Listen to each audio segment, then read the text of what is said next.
täna oleme siis Kikepäras Lutsu laskepaigas ja lasime Päästeameti töötajatel lasta Kaitseväe põhirelva AK-4.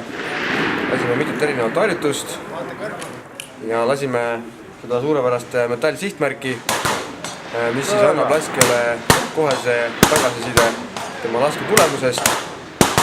Ja nagu siis ka värsked kogemused laskjate poolt, et see kõik väga neile meeldis. Nad said aru, mida see märk teeb, kuidas see toimib ja kuidas see nii-öelda siis laskmine välja näeb.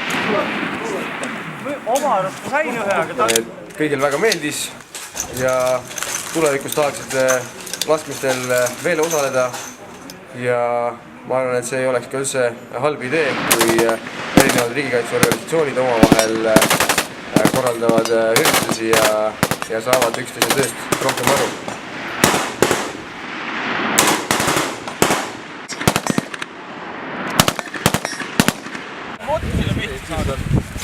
Oi, siia on ikka päris palju pihta saadud.